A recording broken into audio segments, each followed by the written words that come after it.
আমার অন্য কোনো আকাঙ্ক্ষা নাই। আমার একটাই আকাঙ্ক্ষা, দেশ এবং জাতিটাকে একটা সুন্দর জায়গায় রেখে ছুটি করা। I had enough. Was last 7-8 months I had enough. Bangladesh সেনাবাহিনীর প্রধান জেনারেল ওয়াকারুজ্জামান সাহেবকে আমি স্যালুট জানাই, ধন্যবাদ জানাই আজকের বিপ্লবী এবং সাহসী বক্তব্য রাখার জন্য। আমি বেশ কিছুদিন পর্যন্ত রাজনৈতিক নেতাকর্মী অবশেষে আজকে সেনা অফিসারদের হত্যাকাণ্ড, সে পিলখানা হত্যাকাণ্ড নিয়ে মুখ খুলেছেন সেনাপ্রধান। তিনি বলেছেন তার দিকে তারা আঙ্গুল তুলে এবং তাকে বিভিন্ন রকমের সমালোচনা করে, বিশেষ করে সেনাবাহিনীকে, তাদেরকে তিনি হুঁশিয়ারি করেছেন, সেনাবাহিনীর প্রতি বিশুদ্ধার করতে তিনি নিষেধ করেছেন।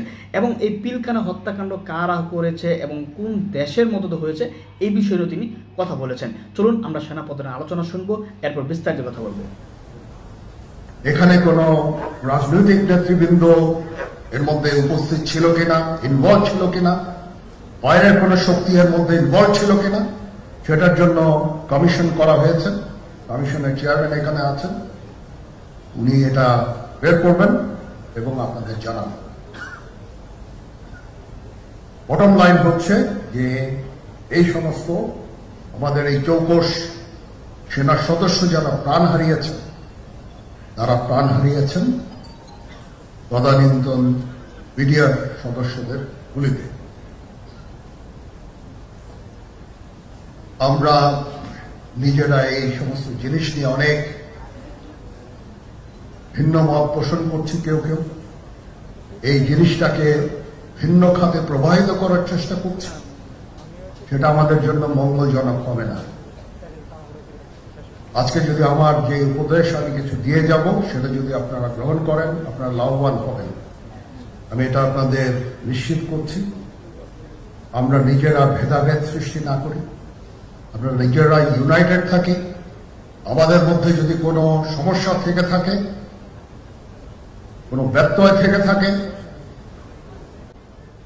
কোনো গ্রিভান্সেস থেকে থাকে, সেটা আমরা আলোচনার মাধ্যমে সমাধান করব।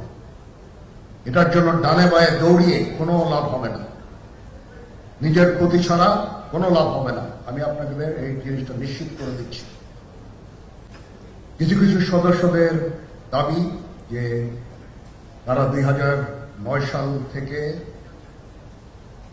আজ পর্যন্ত বিভিন্ন শাস্তি পেয়েছেন। কেউ কেউ দায়ী করছেন যে তারা অযাচিতভাবে শাস্তি পেয়েছেন। এটার জন্য আমি একটা বোর্ড করে দিয়েছি, একজন লেফটেন্যান্ট জেনারেল সেই বোর্ডের সদস্য। প্রথম ফেজে 51 জন সদস্যর ব্যাপারে আমার কাছে রিকমেন্ডেশন নিয়ে এসেছে। তার রিকমেন্ডেশনের অধিকাংশই আমি গ্রহণ করেছি এবং আরো বেশি আমি দিয়েছি। নেভি এয়ারফোর্সও তাদের এই কার্যক্রম চালিয়ে যাচ্ছে।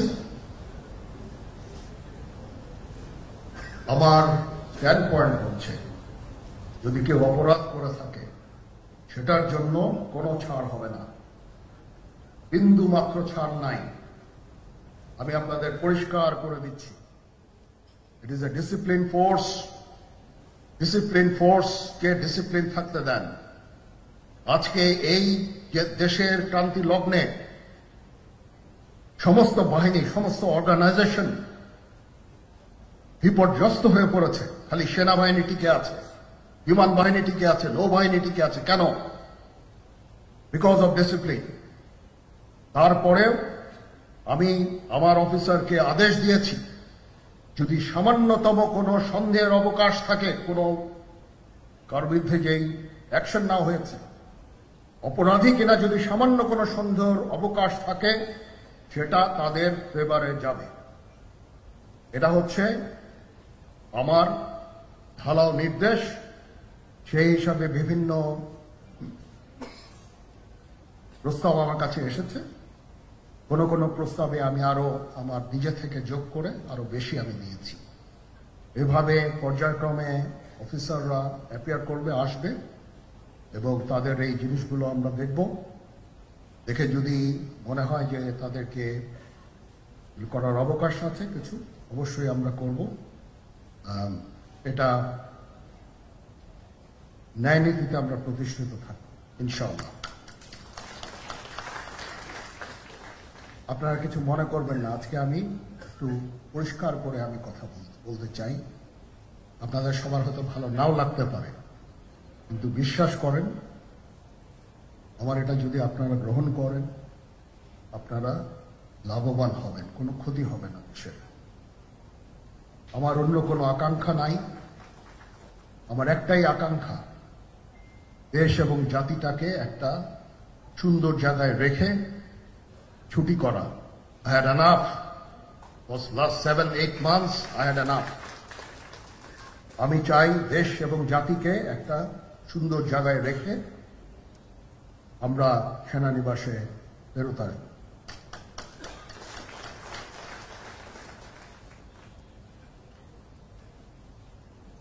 আরেকটা জরুরি বিষয় যেটা আমি ভাবলাম যে আপনাদের সাথে আমি শেয়ার করি, দেশের এই আইন শৃঙ্খলা পরিস্থিতি খারাপের পিছনে কিছু কারণ আছে। প্রথম কারণটা হচ্ছে যে আমরা নিজেরা হানাহানির মধ্যে ব্যস্ত, একজন আরেকজনের বিরুদ্ধে বিষোদ্গারে ব্যস্ত। এটা একটা চমৎকার সুযোগ অপরাধীদের জন্য। যেহেতু আমরা একটা অরাজক পরিস্থিতির মধ্যে বিরাজ করছি, তারা খুব ভালোভাবেই জানে যে এই সময়ে যদি এই সমস্ত অপরাধ করা যায় তাহলে এখান থেকে পরিত্রাণ পাওয়া সম্ভব। সেই কারণে এই অপরাধগুলো হচ্ছে। আমরা যদি সংগঠিত থাকি, একত্রিত থাকি, তাহলে অবশ্যই এটা সম্মিলিতভাবে মোকাবেলা করা সম্ভব হবে। Police, RAB, BGB, DGFI, NSI এগুলো দেশের জন্য অত্যন্ত গুরুত্বপূর্ণ কাজ করেছে অতীতে। খারাপ কাজের সাথে অসংখ্য ভালো কাজ করেছে। আজকে যে দেশের স্থিতিশীলতা, দেশটাকে যে এত বছর স্থিতিশীল রাখা হয়েছে, এটার কারণ হচ্ছে এই সশস্ত্র বাহিনীর বহু সেনা সদস্য, সিভিলিয়ান সবাই মিলে এই অর্গানাইজেশনগুলোকে, অসামরিক, সামরিক সবাই মিলে এই অর্গানাইজেশনগুলোকে এফেক্টিভ রেখেছে। সেই জন্য আজকে সুন্দর, এতদিন ধরে আমরা একটা সুন্দর পরিবেশ পেয়েছি। এর মধ্যে যারা কাজ করেছে, যদি অপরাধ করে থাকে সেটা শাস্তি হবে, অবশ্যই শাস্তি হতে হবে, না হলে এই জিনিস আবার ঘটবে। আমরা সেটাকে বন্ধ করতে চাই চিরতরে, কিন্তু তার আগে মনে রাখতে হবে আমরা এমনভাবে কাজটা করব এই সমস্ত অর্গানাইজেশনগুলো যেন আন্ডারমাইন্ড না হয়। আজকে পুলিশ সদস্য কাজ করছে না, একটা বিশাল বড় কারণ হচ্ছে অনেকের বিরুদ্ধে মামলা, অনেকে জেলে। RAB, BGB, DGFI, NSI panic, বিভিন্ন দোষারোপ, গুম, খুন ইত্যাদি তদন্ত চলছে। অবশ্যই তদন্ত হবে, দোষীদের বিচারের আওতায় আনতে হবে। এমনভাবে কাজটা করতে হবে যেন এই অর্গানাইজেশনগুলো আন্ডারমাইন না হয়। এই অর্গানাইজেশনগুলোকে যদি আন্ডারমাইন করে আপনারা মনে করেন যে দেশের শান্তি শৃঙ্খলা বিরাজ করবে, সবাই শান্তিতে থাকবেন, এটা হবে না, সেটা সম্ভব না। আমি আপনাদের পরিষ্কার করে বলে দিচ্ছি, এই দেশের শান্তি শৃঙ্খলা রক্ষার দায়িত্ব খালি সেনাবাহিনীর না। 2 লক্ষ পুলিশ আছে, বিজিবি আছে, র্যাব আছে, আনসার বিডিপি আছে, আমার আছে হচ্ছে 30,000 সৈন্য।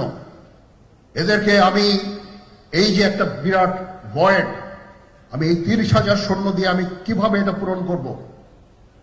30,000 থাকে, আবার 30,000 চলে যায় ক্যান্টনমেন্টে, আরো 30,000 আসে। এটা দিয়ে আমরা দিন রাত আমরা চেষ্টা করে যাচ্ছি। এখানে যে সমস্ত উচ্ছৃঙ্খল কাজ হয়েছে সেটা আমাদের নিজস্ব তৈরি,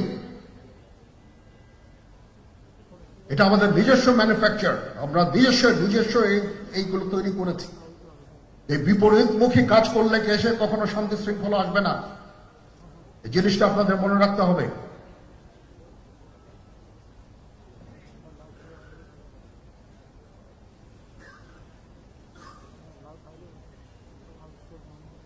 তদন্ত কমিশন হচ্ছে আবার একটা, আমাদের সর্বদা আমরা চেষ্টা করব তদন্ত কমিশনকে সহায়তা করতে। যে ধরনের সাহায্য সহযোগিতার প্রয়োজন হয় আমরা করব। আমরা দেশে একটা ফ্রি ফেয়ার অ্যান্ড ইনক্লুসিভ একটা ইলেকশনের জন্য দিকে ধাবিত হচ্ছে, এবং তার আগে যে সমস্ত সংস্কার করা প্রয়োজন অবশ্যই সরকার সেদিকে খেয়াল করবেন। আমি যতবারই ডক্টর ইউনূসের সাথে কথা বলেছি, he completely agrees with me. There should be free, fair and inclusive election, and that election should be within December or close to that, যেটা আমি এর প্রথমেই বলেছিলাম যে 18 মাসের মধ্যে একটা ইলেকশন। আমার মনে হয় যে সরকার সেদিকেই ধাবিত হচ্ছে। ডক্টর ইউনূস যথাসাধ্য চেষ্টা করে যাচ্ছেন এই দেশটাকে ইউনাইটেড রাখতে, কাজ করে যাচ্ছেন উনি। ওনাকে আমাদের সাহায্য করতে হবে, উনি যেন সফল হতে পারেন সেদিকে আমরা সবাই চেষ্টা করব। আমরা একসাথে ইনশাল্লাহ কাজ করে যাব। আসেন আমরা নিজেদের মধ্যে মারামারি কাটাকাটি না করে আমরা ইউনাইট আওয়ারসেলস, দেশ জাতি যেন একসাথে থাকতে পারি সেদিকে আমাদের কাজ করতে হবে। আমাদের মধ্যে মতের বিরোধ থাকতে পারে, চিন্তা চেতনার বিরোধ থাকতে পারে, কিন্তু দিন শেষে যেন আমরা সবাই দেশ এবং জাতির দিকে খেয়াল করে আমরা যেন এক থাকতে পারি। তাহলে এই দেশটা উন্নত হবে, এই দেশটা সঠিক পথে পরিচালিত হবে। না হলে আমরা আরো সমস্যার মধ্যে পড়তে যাব। বিশ্বাস করেন, we don't want to head, ওইদিকে আমরা যেতে চাই না। আমি আপনাদের সতর্ক করে দিচ্ছি, পরে বলবেন যে আমি সতর্ক করিনি। আমি আপনাদের সতর্ক করে দিচ্ছি, আপনারা যদি নিজেদের মধ্যে ভেদাভেদ ভুলে একসাথে কাজ না করতে পারেন, নিজেরা যদি কাদা ছোড়াছুড়ি করেন, মারামারি কাটাকাটি করেন, এই দেশ এবং জাতির স্বাধীনতা সার্বভৌমত্ব বিপন্ন হবে। আমি আজকে বলে দিলাম, নাইলে আপনারা বলবেন যে আমি আপনাদের সতর্ক করিনি। আমি সতর্ক করে দিচ্ছি আপনাদের, এই দেশ সুখে শান্তিতে থাকতে চাই। আমরা চাই না হানাহানি, কাটাকাটি, মারামারি। সেই উদ্দেশ্যে আমি কাজ করে যাচ্ছি, আমরা কাজ করে যাচ্ছি। আমাদের সেনাবাহিনীর প্রতি আক্রমণ করেন না। একটা কমন জিনিস আমি দেখতে পাচ্ছি, সেনাবাহিনী এবং সেনা প্রধানের প্রতি বিদ্বেষ কারো কারো। কি কারণে আজ পর্যন্ত আমি এটা খুঁজে পাইনি। আমরা হচ্ছে একমাত্র ফোর্স যেটা আপনাদের জন্য কাজ করে যাচ্ছি, দাঁড়িয়ে আছি প্ল্যাটফর্মে। Of course navy and air force, navy chief আবার মন খারাপ করে করছে, navy air force all, we all আমাদেরকে সাহায্য করেন, আমাদেরকে আক্রমণ করেন না, আমাদেরকে অনুপ্রাণিত করেন, আমাদেরকে উপদেশ দেন। কোনো একটা সমস্যা হয়ে গেলে আমি নুরুদ্দিন স্যারের স্বর্ণপন্ন হই এবং উনি আমাকে উপদেশ দেন, সিনিয়র জেনারেলরা আমাকে উপদেশ দেন, আমি সবার কাছে স্বর্ণপন্ন হই।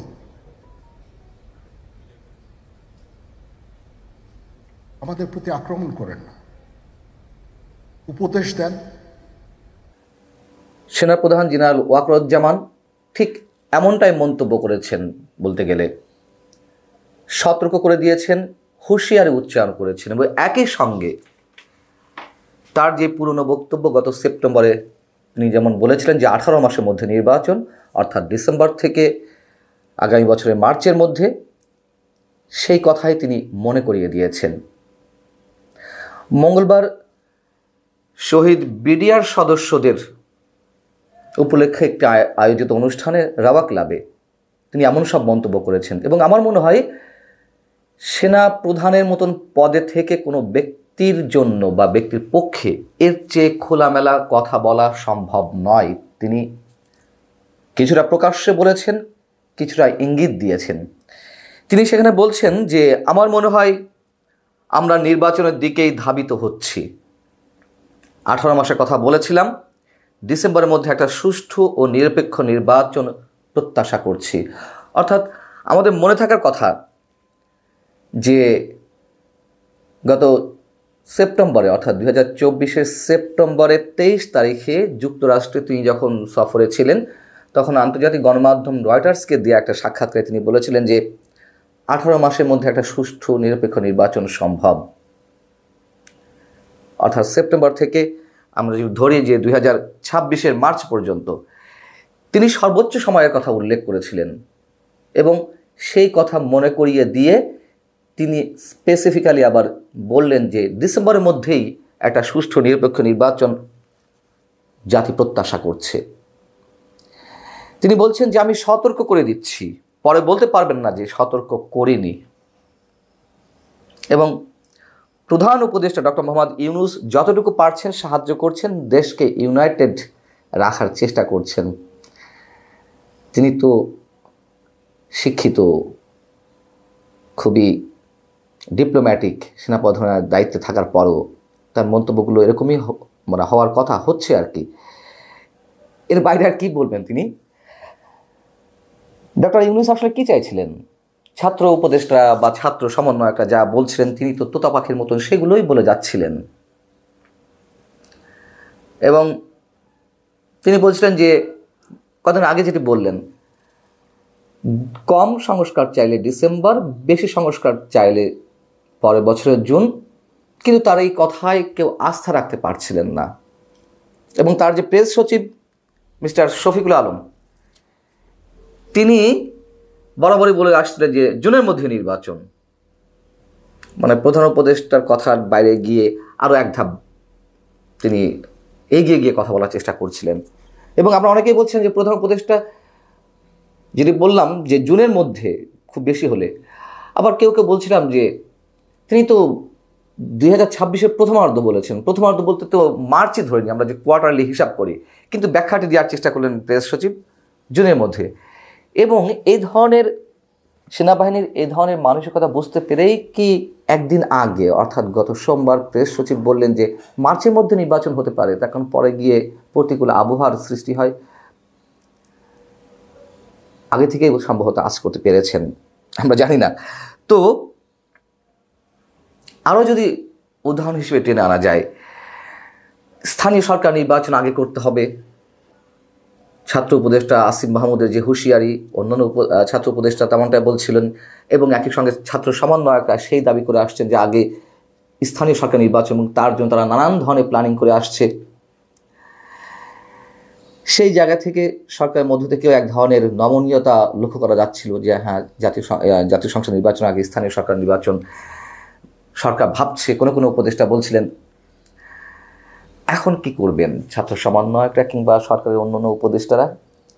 এর চেয়ে ক্লিয়ার মেসেজ আর কি হতে পারে? সেনাপ্রধান যেটি বললেন এবং তিনি সতর্ক করে দিয়েছেন, স্পষ্ট ভাষায় বলেছেন যে আমি সতর্ক করে দিচ্ছি, যা কিছু ঘটছে, যে মব ক্রিয়েট একের পর এক বিভিন্ন জায়গায়, যে অস্থিরতা, এবং ঠিক সময়ে তিনি এই মন্তব্যটা করলেন যখন সারা দেশে একটা নৈরাজ্য সৃষ্টি হয়ে গেছে। গত রোববার জাতীয় নাগরিক কমিটির আহ্বায়ক নাসিরুদ্দিন পাটোয়ারি প্রকাশ্যে বললেন যে আওয়ামী লীগের বিচারের আগে নির্বাচন হলে দেশে গৃহযুদ্ধ বেঁধে যাবে। কথায় কথায় তারা গৃহযুদ্ধের কথা বলছে। এর আগে ডক্টর মোহাম্মদ ইউনূসের মাস্টার মাইন্ড মাহফুজ আলম তিনিও গৃহযুদ্ধের কথা বলেছিলেন। এবং এর মধ্য দিয়ে মাঝে যা কিছু ঘটেছে, বুলডোজার বাহিনীর আমরা উৎপাত দেখলাম, যে ভয়ঙ্কর উত্থান দেখলাম, ঐতিহাসিক ভবন বঙ্গবন্ধুর সেটা গুড়িয়ে দেওয়ার সহ সারা দেশের যেভাবে অরাজকতা চালালো, এবং এখনও যা ঘটছে, সেই জায়গায় এসে আমি গত দুদিন ধরে বলে আসছি নির্বাচন পর্যন্ত ডক্টর মোহাম্মদ ইউনূস সরকার থাকতে পারবে কিনা সন্দেহ। এবং সেনাপ্রধান ক্ষুব্ধ, হতাশ। আমি স্পষ্টভাবে এই কথা গত দুদিন ধরে বলে আসছি। সেনাপ্রধান জেনারেল ওয়াকারুজ্জামান একই সঙ্গে হতাশ এবং ক্ষুব্ধ।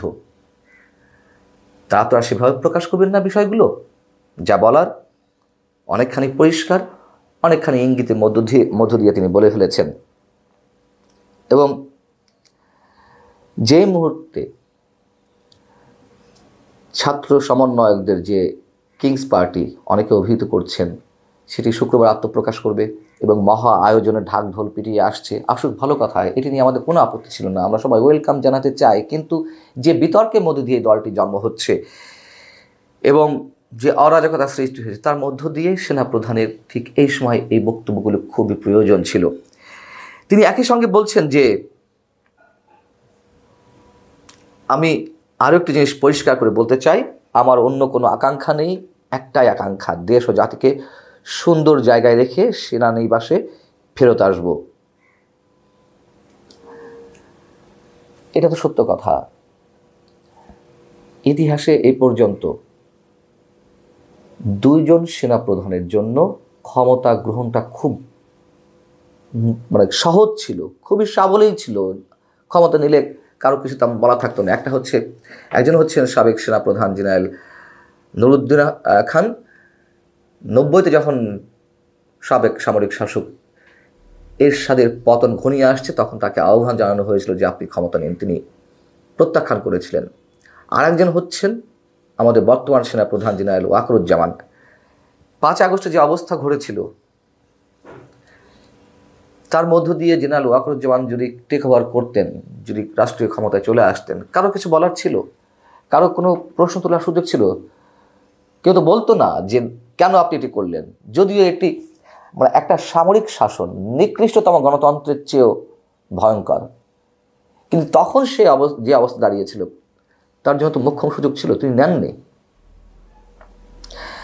এবং বর্তমান পর্যায়ে এসে যে অবস্থা সারা দেশে, তখনও মানুষ সেনাপ্রধানের দিকে তাকিয়ে আছেন এবং অনেকেই তার সমালোচনা করেন, অনেকেই তার প্রশংসা করেন।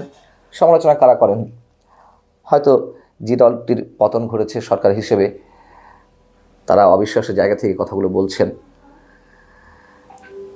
কিন্তু আরও কোনো বিশেষ পরিকল্পনা সেনাপ্রধানের আছে কিনা, সুষ্ঠু কোনো পরিকল্পনা দেশের স্বার্থে, রাষ্ট্রের স্বার্থে, সেটা আগামী দিনের সময়গুলোই বলে দেবে।